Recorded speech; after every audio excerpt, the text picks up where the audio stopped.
This is Pet Life Radio. Let's talk pets.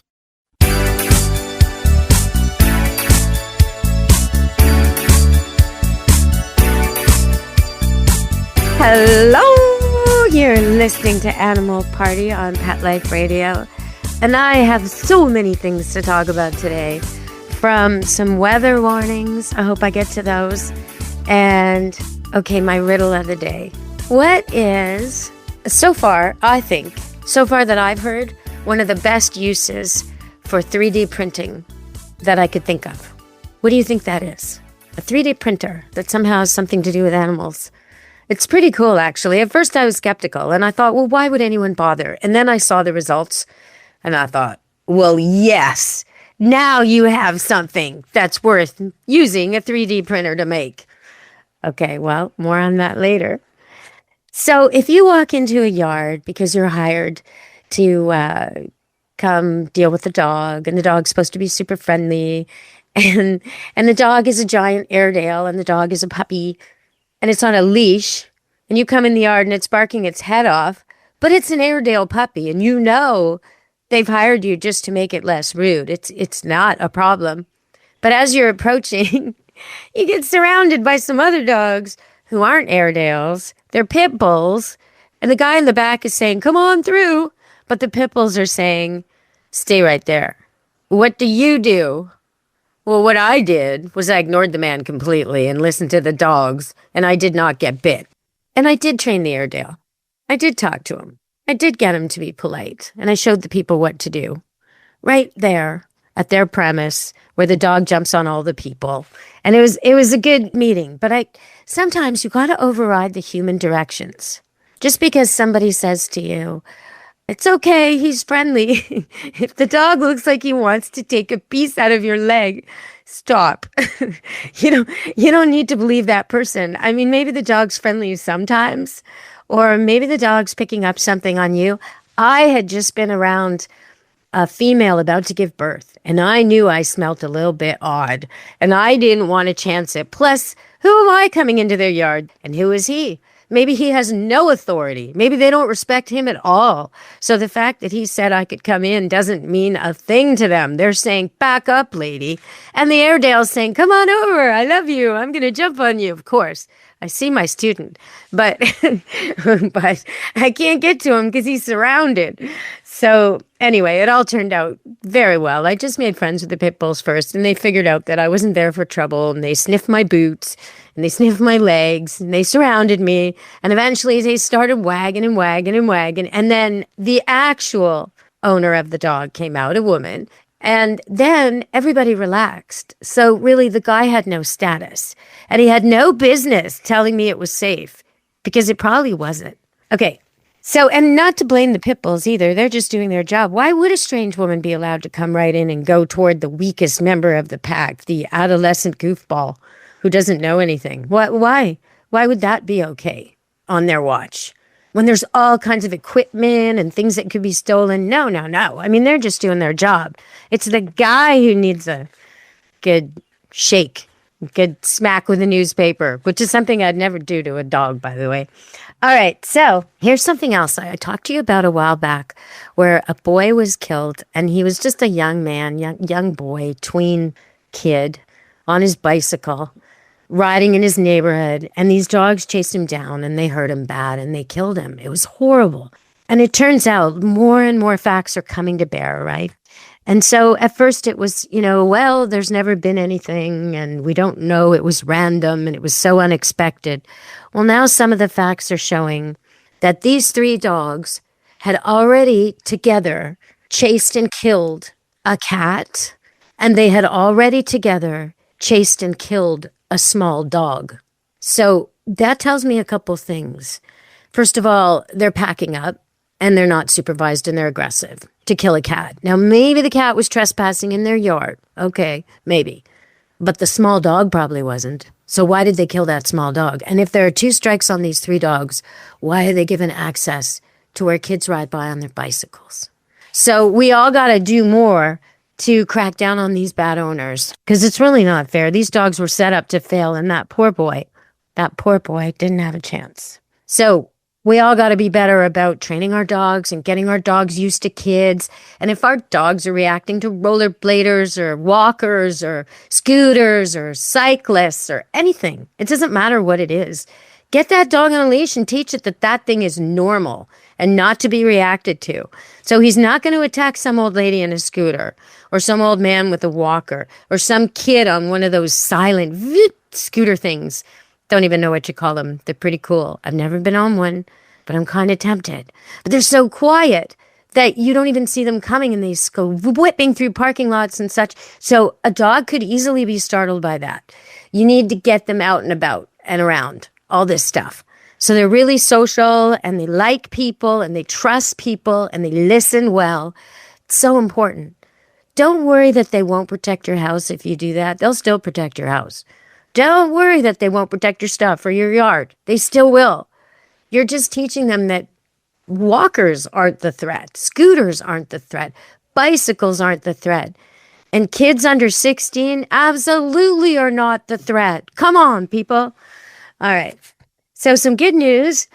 A whole bunch of animals, mammals from the water are being saved. And 4 dolphins and 30 belugas are off to America from Niagara Falls. So it closed last year. Marine Land and Game Farm closed. And the property was sold. It's probably going to be developed into, I don't know, condos or something. And all the mammals had to be rescued. And so some of them are going to SeaWorld and Georgia, Connecticut, nice places like that. They were going to be going to China, and then lobbyists got wind of it, and that was stopped, because the whole reason Marine Land was stopped is there was too many deaths and too much hardship there. So there's also bears, seals, sea lions, all being relocated after vet exams and water quality tests and all that. Now, Marine Land itself has had a lot of scrutiny and a lot of careful measures to make it better in the interim while these animals are relocated. But it's a good news story because they're all going to better places. And so I wanted to report on that. And it just makes me think of that jingle that I used to hear when I was a kid. Marine Land and Game Farm. Do you remember that? Yeah. All right, everybody, we're going to go to break and come back and talk about what was that best use of a 3D printer. Usually it's just used for nonsense. What's the good use? Stay tuned on Animal Party Pet Life Radio. Take a bite out of your competition. Advertise your business with an ad in Pet Life Radio podcasts and radio shows. There is no other pet-related media that is as large and reaches more pet parents and pet lovers than Pet Life Radio. With over 7 million monthly listeners, Pet Life Radio podcasts are available on all major podcast platforms, and our live radio stream goes out to over 250 million subscribers on iHeartRadio, Odyssey, TuneIn, and other streaming apps. For more information on how you can advertise on the #1 pet podcast and radio network, visit PetLifeRadio.com/advertise today. Let's Talk Pets on PetLifeRadio.com.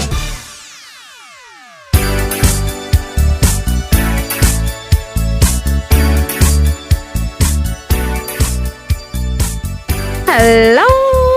Did you guess what the best use of the AI printer is? AI 3D printer?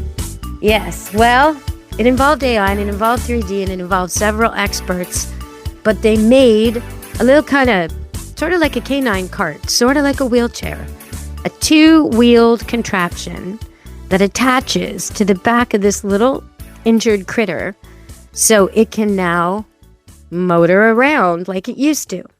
Okay, what's the critter though? It's a boxcar turtle. So what happened with this guy? And there's lots of them that get injured. They get injured on roads. So if you ever find one trying to cross the road, you're advised to lift it off the road in the direction it's going. Because if you turn it around, it's just going to turn around again and cross the road again. It's like that. Why did the chicken cross the road? Well, to get to its mating ground or its spawning ground or its feeding ground or to get home again. So you have to keep that in mind. Now, Moses in Mississippi was distraught. He lost 2 of his whole back end legs So he only had 2 to crawl around on, and all the weight of his shell was too much.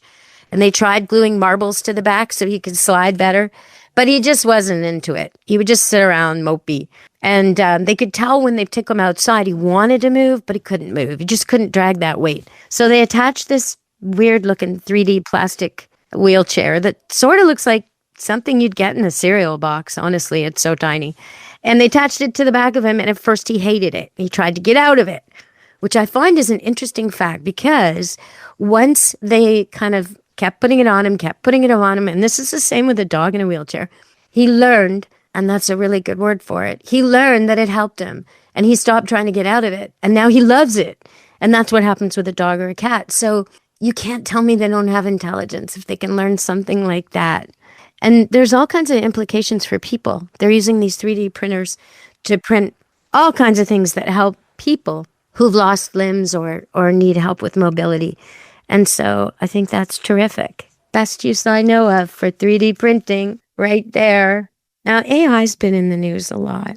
And, they're using AI with dogs and research to figure out what previously discovered drugs can work on cancer in animals. So, in other words, they could apply for testing and all that. And this is for humans too. They could apply for all this and take forever, and then meticulously, in a human way, do trials on every type of drug to see if the cancers are affected by them. But they would get nowhere. It would take a very long time.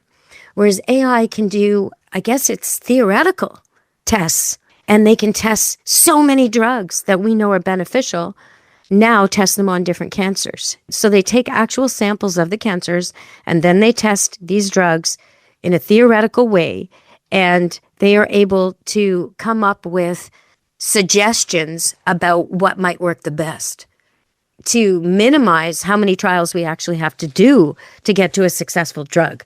So that would be a great use of AI. But as the Pope pointed out recently, AI really shouldn't be used for warfare. And yet, sometimes there's a AI robot that's chasing pigs. Talked about this before. Wild boars that descend on neighborhoods and decimate crops and kill pets and are just really a nuisance, very aggressive. And this robot is 24/7 running around the neighborhood chasing them. And that seems great. Except what if he was chasing you? Yeah. So it's all, I think we need to get a handle on this. All right, we're going to go to break and come back on Animal Party on Pet Life Radio. And I promised y'all I'd always talk about cats every show. So coming up, there'll be something for the cat lovers. Stay tuned.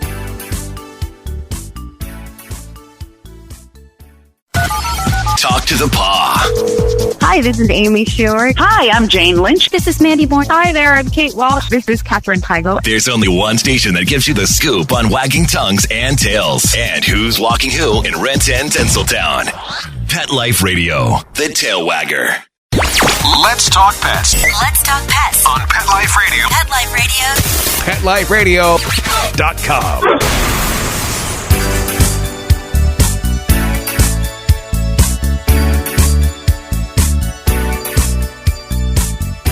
Hello, we're back on Animal Party on Pet Life Radio. And, well, let's see, what can I tell you about cats that is pretty interesting? The serval cats that are native to Botswana, and they've kind of been taken over by some trendy breeders to make descendants that are part serval, and very dangerous and often outlawed. So they're not regular cats. But anyway, when they live where they're supposed to in nature, they're pretty spectacular. They can jump into the air from a complete standstill, 5 feet, and catch a guinea fowl. They can rotate their ears separately so they hear in all directions at the same time. Now that is quite the trait. All right. So there's your cat content for today. Don't say I don't deliver. If you give me a question at deb@petliferadio.com, I'll always answer it. And if I can't answer it, I'll definitely get an expert who can. So I've been busy the last week. In fact, a week ago, puppies were born at Camp Good Dog. It's our once-a-year litter of golden doodles. And this year I had the parents gene tested and got great results. So they're good to breed and nothing hidden, nothing. Oh, it's such a relief to have that, actually. Because for years, from 2005, when I first started breeding, until very recently, that technology was not there and not accepted and not established. So you would do your best to make sure you never mixed lines and you went with really healthy, lively, vigorous stock, animals who exhibited all the healthy, but some diseases don't manifest till age 7 or 10 even, or never. And some are hidden and recessive. So to do the gene testing on these parents has been such a relief to know that there's just nothing I can worry about. Now, they had their litter. She started at about 1 o'clock in the morning and she went till 8 the next day after 3 nights of making me think it was going to happen. So I was on the couch and then on a trunk and then beside the whelping pen. And then it happened. Yay. And she had her 10 puppies all born. It was fantastic. And I posted one of the births at Deb Wolf Pet Expert on YouTube. It's pretty cool. But I also posted less graphic stuff. The babies, all the 10 puppies cuddling and all the mama with the puppies right after and the mama being all lively 2 days later, 5 days later, something like that. And then just today, Papa Poodle went into the whelping pen again, which is really unheard of. So in all these years I've been breeding, I've taken care of other people's kennels. So that's Wheaton's, Dobermans, Shelties, Golden Retrievers. I'm trying to think what else. I was kind of a midwife for dogs for a while when I was a vet tech. So, but now I've been breeding standard poodles, Golden Retrievers, and Golden Doodles. And the last few years, just 1 litter of Golden Doodles each year. But that means I've met a lot of mama dogs and I know what they're like. And usually what they're like is they don't want any adult dogs, not their own puppies, not their best friends, not the brothers, sisters, parents, nobody. Usually they want nobody near their newborns. Sometimes there's an exception. I've had female dogs who were very bonded. They were all daughters of the same Golden Retriever. When they were different, they had different moms. Okay, now it sounds a little... But that's how dogs work, so don't worry about it. They weren't jealous. They were best friends, and one was a lab, and anyway, they had doodles and poodles, and they were all best friends. And because the sire was the same, all the puppies were related, so they let each other, and they were all maternal. So that was a little bit like a hippie commune. All 3 moms let all the puppies nursed and came and went with all 3 moms. And it was really something to see. They were just so loving. In fact, at one point, one of the dogs had 12 puppies and another of the dogs, that was Bunny, and the other dog, Dorita, both these dogs are spayed and retired now, and they're still young, but Bunny had 12, and Dorita only had 5. And 2 of Bunny's puppies weren't doing that well. They were older than Dorita's pups, but they were small for her litter, for Bunny's litter. So I took them out of Bunny's litter and gave them to Dorita, which takes a little doing. You have to know how to do it, but I did that. So a lot to do with scenting them and removing 2 of hers and tricking her into thinking. Anyway, it went really well. Dorita accepted them completely. And so she raised 7 and Bunny raised 10. And that all worked out really well. But then, like I said, everybody just nursed everyone else. That's extremely rare. Most of the time, they don't want anybody around. And they especially don't want male dogs around, usually. I had one exception to that. I had a Golden Retriever years ago called Scarlet. And then her daughter, Penny. And then her offspring too. But Scarlet, way back, was a red Golden Retriever. She really didn't like other female dogs. That's partly why I rescued her. She was a bit of a problem where she was. And she got trained up really fast. She was good here. But she preferred males. She just did. She just preferred the company of males. Like some women just prefer to hang out with the guys. She's the only mama I've ever had who let males around her puppies. And she didn't even care which males, which was very odd. And she didn't let any of the other mamas around. So that was one exception over the years. But most of the time, it's kind of a sexist thing. They don't want the males around, or they don't want any dogs around. So this dog, Peachy, who just delivered, she's a young mom. She's only had one litter before, and her husband, Fabio, was the father last time. So she's got Fabio in her life, and they love each other. They're very affectionate and playful. So Fabio, for some reason, keeps trying to get in where the puppies are. He wants to be with her. So I decided to just try it, let him into the room and see how she reacts. If she growls or gets nervous or starts to pant, I'll take him out, right? But she doesn't. She comes and greets him and escorts him over to the pen with the puppies, and he gets in there and lies down with them. This has been happening every day now. Like, this is what she actually wants. She wants her husband with her, and he wants to be with her. So he can come and go as he pleases, and he's protecting her, which is pretty amazing. What a good boy, and what a good girl, and what a romance. So I guess some dogs, even a fully bred, purebred standard poodle and a golden doodle whose breeding I can track for generations, even these bred down dogs that are so removed from the original wolf, they still have it in them to pack up like a family and have a papa and a mama and puppies. It's amazing to watch. So if you want to see some of that action, you just got to go to Deb Wolf Pet Expert on YouTube, and you can see the 10 golden doodle puppies, now about a week old, and their papa, the poodle, Fabio, and their mama, Peachy, who is amazing. A day after, literally the day they were born, she tried to jump up, and I had to say, hey, honey, come on now, get down. I don't want you to hurt yourself. She is so spry, and she's been on walks and gone in through the forest, and she's back living her life. So it's all good with her, and the 10 puppies are all thriving. They haven't opened their eyes yet, but if you keep checking in with Deb Wolf Pet Expert on YouTube, you can see the moment when they do. All right, everybody, from me, Deb Wolf, and Animal Party, ciao meow. Be good to your animals. Let's Talk Pets, every week on demand, only on PetLifeRadio.com.